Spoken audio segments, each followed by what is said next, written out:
Alhamdulillah, Alhamdulillah. We are grateful to Allah subhanahu wa ta'ala that we are assembled in the house of Allah, Masjid Jamiyah Ar-Rabitah. Please don't forget to support Masjid Jamiyah Ar-Rabitah. Please give us your donation, your zakat, and inshallah, it will help us a very long way in continuing the da'wah at Masjid Jamiyah Rabita. Amin ya Rabbal Alamin.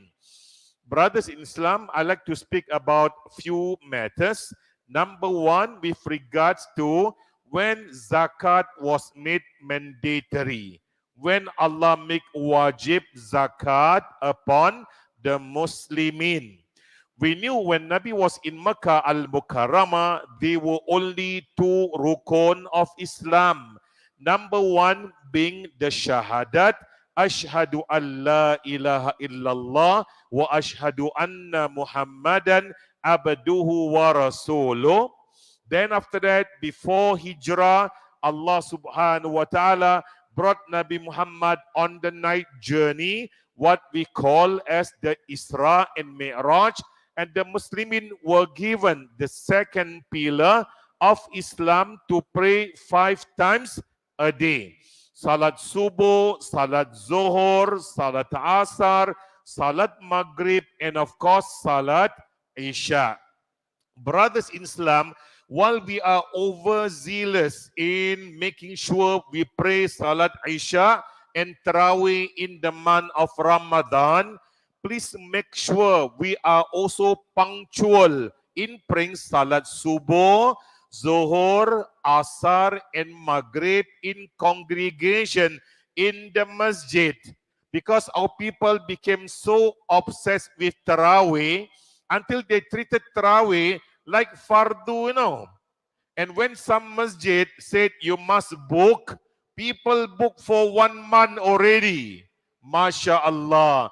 If the Masjid says you want to pray Subuh, Zuhur, Asar, Maghrib, Isha, must book, will you book or not? Just like on Friday, why people don't want to, when initially Masjid was open, yes, you have to book your Jumaat prayer, right? But the second prayer pun kena book juga Last time, now no more lah. Now no more. But how many people actually book for the first slot of Jumaat? Some said, no, kena book. Malas lah. Just go for the second slot like that. So that's how much we put for Salat Fardu. But for Salat Witir, Masya Allah, bersungguh-sungguh, with full determination, you want to enter into the Masjid for Salat Tarawih. When Salat Tarawih is not even wajib, it's just sunnat. Just sunnat. Tarawih compared to Salat Fardu, of course, no match. Tarawih compared to Salat Fardu, Tarawih is no match. But Tarawih was created as an supererogatory amal, amalan tambahan, extra amal to add on to your amal in the month of Ramadan. But of course, even before Ramadan, Nabi was regular in his salat tahajjud. According to Sayyidatina Aisyah radhiyallahu anha, Nabi performed his salat night prayer 8 rakaat in number. So even without salat tarawih, Nabi was diligent in praying his salat tahajjud, which he did in 8 rakaat and closing with sometimes 3 rakaat witir, sometimes with 1 rakaat witir. Right, brothers in Islam, nowadays when we got into witir with kunut. Witir with kunut. There are 3 opinions with regards to this. Some said, yes, witir is sunnah to be done with kunut all year round. All year round. And that's done by the mazhab Hanafis. Hanafis, every night they do salat witir. They will include the doa kunut.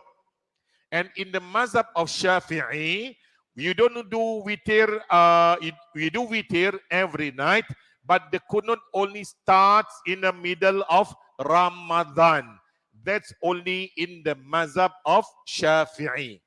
But between the two opinions, you can also, if you do witir every night, there's nothing wrong also for you to do your dua kunut for every witir all year round. All year round. And sometimes the kunut can be done in two ways. Kunut can be done in two ways. Sometimes if you, in Ramadan, we as the Shafi'i, we are used to doing the dua kunut after ruku', right? After ruku'.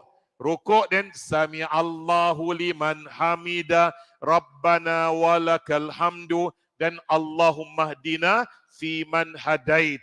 But don't be surprised, there are some mazhab also will do the dua kunut before ruku'. Yes, before ruku'. Mean to say that they read dua kunut first, then ruku', then Sami Allahu liman hamida Rabbana walakal hamdu. Both ways are acceptable. Both ways are acceptable. Some people will do witir, 2 rakaat salam and 1 rakaat salam. 2 plus 1 means 5. 3 kan? Ingat tidur 2 plus 1, it is 3. That's according to hadith Sayyidatina Aisha radhiyallahu anha. But if you want to do 3 straight away, like that of Salat Maghrib, that's according to hadith Abdullah bin Mas'ud. Both authorities are strong. Both authorities are strong. But when you see between Sayyidatina Aisha and Abdullah bin Mas'ud, who do you think is the strongest of the two? We said both strong. But which one you take, Aisha or Abdullah bin Mas'ud? Most people will opt for Sayyidatina Aisha radhiyallahu anha because she was the most learned, paling alim amongst the sahabat of Nabi Muhammad sallallahu alaihi wasallam. But both ways can be done. 2, after that 1 or 3 straight away. My Hanafi brothers, you don't have to run away after Tarawih to do your own witir on your own. You don't have to run away. Even if the Shafi'i make niyat sunnat witir and you make niyat wajib witir, you don't have to form your separate jama'ah. You can still follow us, right? Boleh. You can still follow us. Even though the imam make niyat witir, sunnat witir, you do as wajib witir. The salat, if the kaifiyah, the method is the same, you can still remain as one jama'ah. Because non-Muslim will say, I see the Muslimin only united for Tarawih. After that, they split, berpecah. After that, they split, berpecah. That can be avoided to prevent misconception of the non-Muslimin. You can still pray 2 rakaat, after that 1 rakaat, you niat wajib lah. As Hanafi, you can niat wajib, while the imam niat as sunnah, but the jama'ah is sah. The jama'ah is acceptable, right? So next time, when you are praying witir after Tarawih, you don't have to split. You can still be in the congregation. No mushkil, yeah, no problem. Brother Islam, zakat became wajib 1 year after hijrah to Madinah al-Munawwara, the first year, because the muhajirin, they came 1 piece, 1 hip, sehelai sepinggang. 1 piece, sehelai sepinggang, 1 hip. I do not know why you get sehelai sepinggang. Yeah, sehelai kain kot. Just a piece of cloth. Means you come with nothing. You come with nothing. Either they were naturally poor or they had their property were confiscated, like that of Abdurrahman bin Auf. His property was confiscated. Some willingly give away their property like that of Suhaib Ar-Rumi. Allow me to migrate to my Nabi. Take my money. You sanggup macam itu? You can do like that?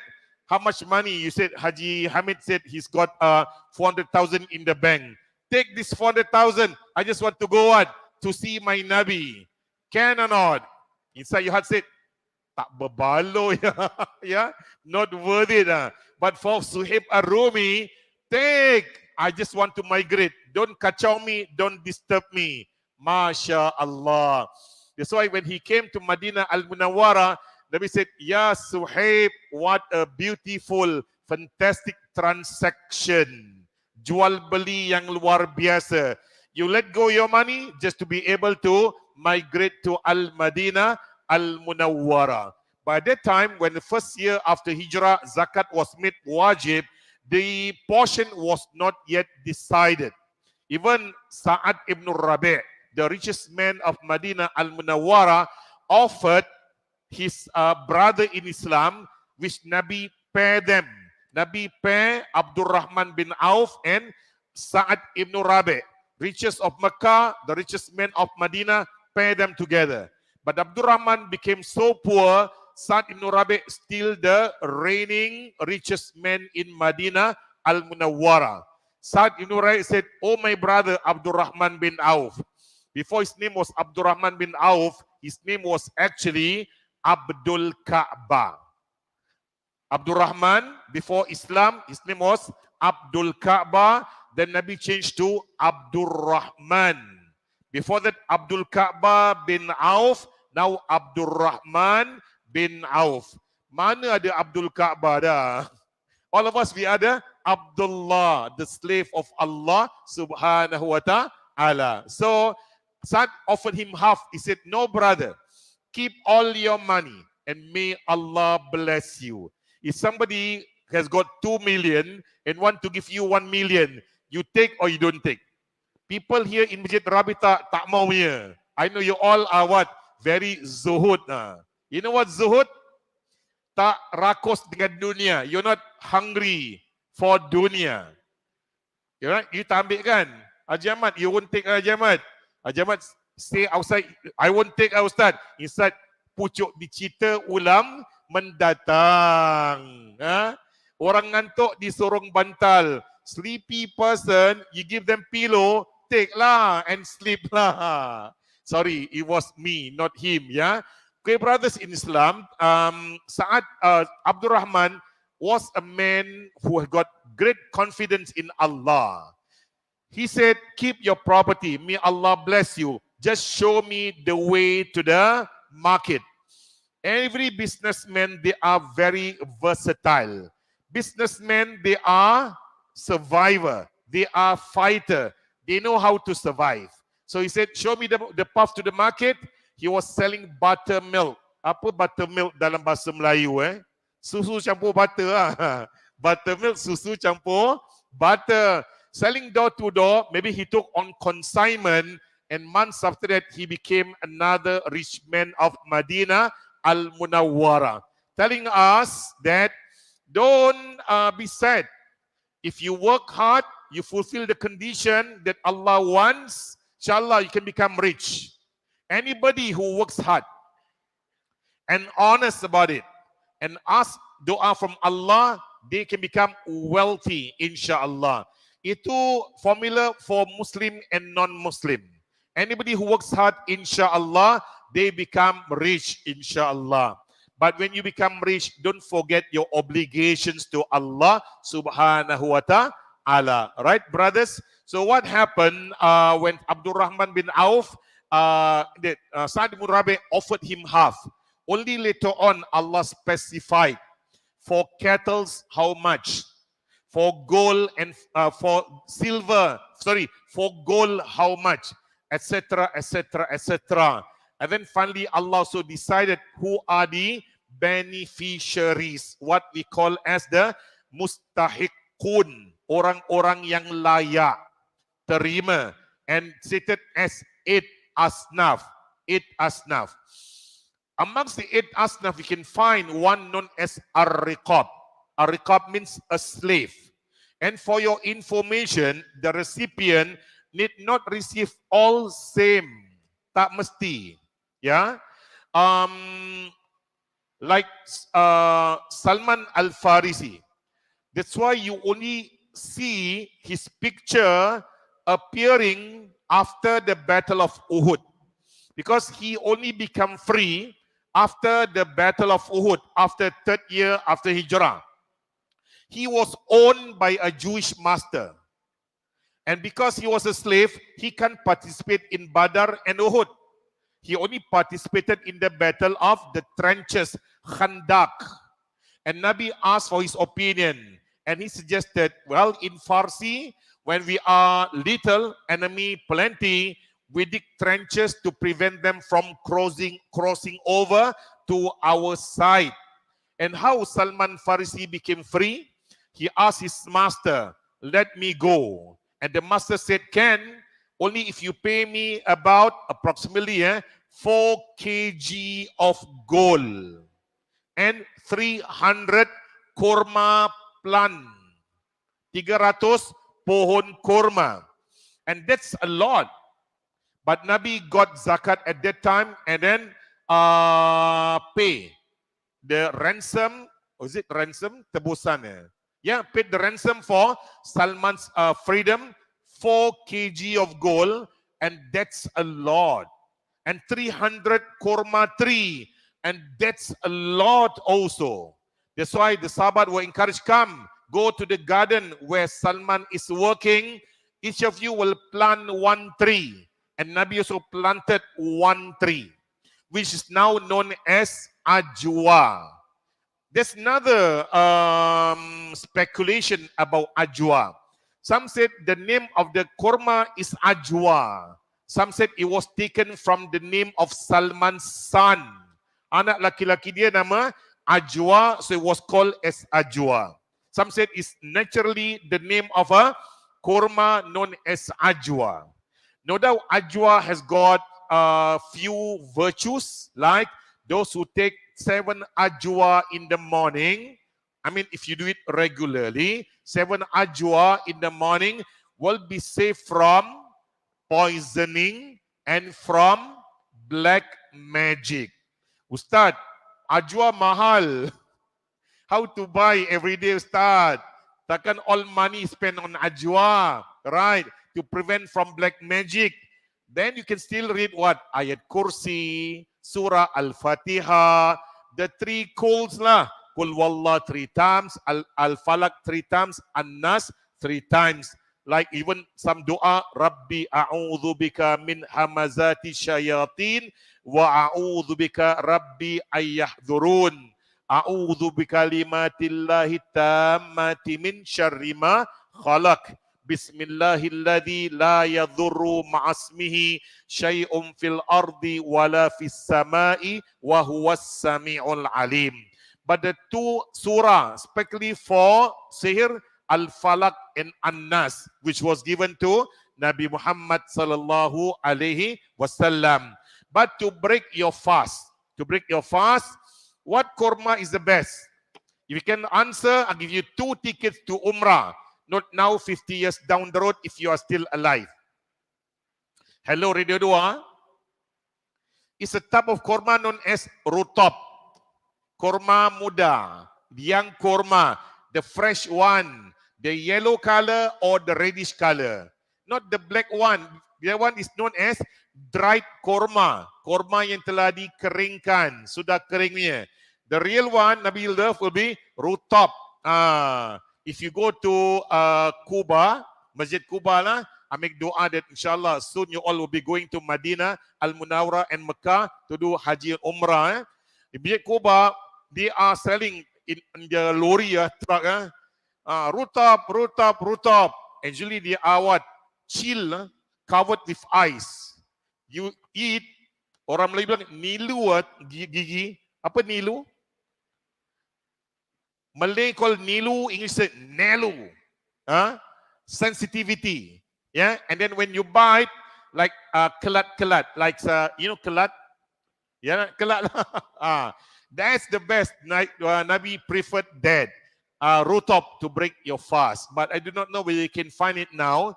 From Madinah, you want to bring back to Singapore, no need. Jadi bonyok, jadi become soft. Yeah, it's not suitable for Singapore climate. Even in Makkah and Madinah, they put in frozen ice so that it retains its freshness. But bring to Singapore is not a good idea. It becomes soft again. Right, brothers and sisters, so it was the first year after Hijrah, zakat was made wajib. The second year after Hijrah, then the fardu puasa was made wajib. So, no doubt there are 8 recipients, but it does not mean that everyone will get equal share. But if the country wants to be fair, they set aside pool of funds that is equal in nature. Equal, say 50,000 for fuqara masakin, then 50,000 for gharimin, 50,000 for fi sabilillah. So all the miskin will claim from their own respective departments. If you're poor, fakir miskin, claim from fakir miskin portion. You are gharimin, you owe money, you claim from the gharimin. The one that I want to discuss with you is with regards to mu'allaf. Mu'allaf. How long do you call a person remaining as mu'allaf? Even some people become Muslim that 30 years, Rino. Siapa meninggal? Azman mu'allaf tu, Azman the mu'allaf, bang, 30 tahun bang. Mu'allaf means your heart starts to be tame, jinak-jinak. You are like liking Islam. But the moment you embrace Islam and your iman is strong, you are no more a mu'allaf. Example, in Malaysia, they set 6 years as mu'allaf. Mu'allaf, when you become a Muslim, for 6 years, you can get from the portion of mu'allaf a new revert in Islam. You don't call convert, you call revert, kembali to Islam, returning to Islam. And some country will set to maybe 2 years or 3 years.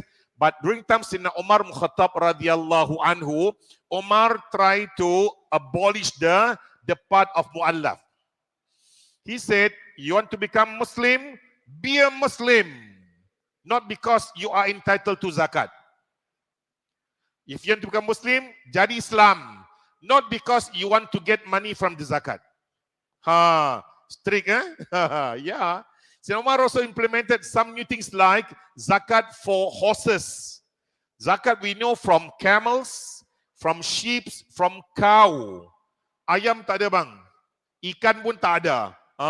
Even if we sell fishes, more expensive than apa? Than kambing. Arawana ikan. One piece can cost 20,000-30,000. But so far there's no zakat for that. But again, there's another zakat for you. Zakat simpanan. Saving zakat. If you sell arawana fish, one sell 20,000, 30,000 kan? Then at the end of the year, how much is your saving after it has matured 1 year? And minimum must be 7,000.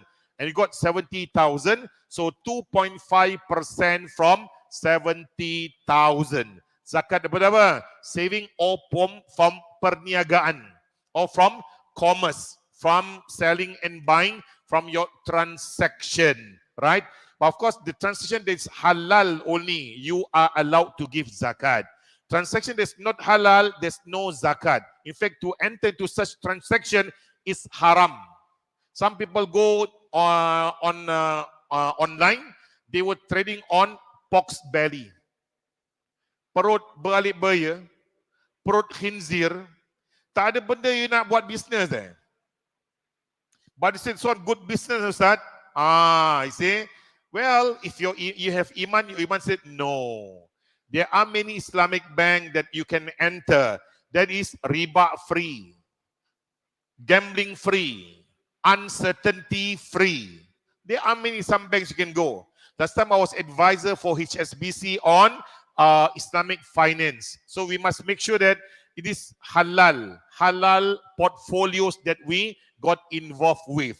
So therefore, brother Islam, when the zakat was made wajib, so a person, the giver of zakat, should seek the recipient. Ya, you cari the recipient. That's why in zakat, when you go downstairs, insyaAllah, you meet the amil, right? Amil also one of the recipient of zakat, right? Why the amil make dua for you? To keep the giver humble. Ambil ini zakat aku. Sombongnya. Bang, this is my zakat. Please make dua for me, please. The moment a person takes your zakat, then you are considered as been rewarded by Allah subhanahu wa ta'ala. Therefore, be thankful to him and ask him to make dua for you. Let's say if you see on the street one poor person, he said, and you know dia miskin, big family, they said, brother, this is my zakat, please make dua for me. And he will make dua for you. That is the method. So that the giver will not be arrogant. Kalau aku tak kasih zakat, kau tak makan. If I don't give my zakat, you will not be eating. Wrong. Allah give you the money, and it is a trust, amanah on you. You don't give out zakat, you'll be punished by Allah subhanahu wa ta'ala. It's sinful. Sinful. So give zakat readily. Saying that, Ya Allah, this belongs to you. That you want me to give to the eight asnaf, to the poor people. And I seek from you reward only, Ya Allah. Inshallah, Allah will add on more to your properties, inshallah. Amin. Ya Rabbal Alameen. So, be giving and do extra. Nabi extra charitable. Nabi gives zakat. And so he was giving sadaqah. So on top of zakat, there's what called as sadaqah. Give freely, as was done by Nabi. He gives like the blowing wind. Sampai transfer, sampai transfer, sampai transfer. Insha'Allah. And may Allah reward us in abundance, insha'Allah. If I'm not wrong, next week will be my final class. So next week, I thought of talking about Laylatul Qadar. Yes, if you don't come for the class, you cannot celebrate Idul Fitri, insyaAllah. And we close with tasbih kafara. Bismillah. Betul tak tangguh depan tak boleh celebrate Idul Fitri? Ya? Oh tidak Subhanakallahumma wa bihamdik ashhadu an la ilaha illa anta astaghfiruka wa atubu ilaik wa billahi taufiq wal hidayah. Wassalamualaikum warahmatullahi wabarakatuh. Don't overspend. Don't go to any bazaar. Buy too many things and in the end become tabzir. Don't do that, brother. Just buy one item, just enough for you and your family, and tomorrow is another day. Don't buy too much and in the end became a wastage, because to waste is being the brothers of shaitan. Innal mubaddirina kanu ikhwana syayatin. Orang yang bazir ni adalah adik-beradiknya syayatin. People who waste the brothers of shaitan, and may we abstain from there. Wallahu a'lam bis-shawab wa billahi taufiq wal hidayah. Wassalamu alaikum warahmatullahi wabarakatuh. Thank you everybody.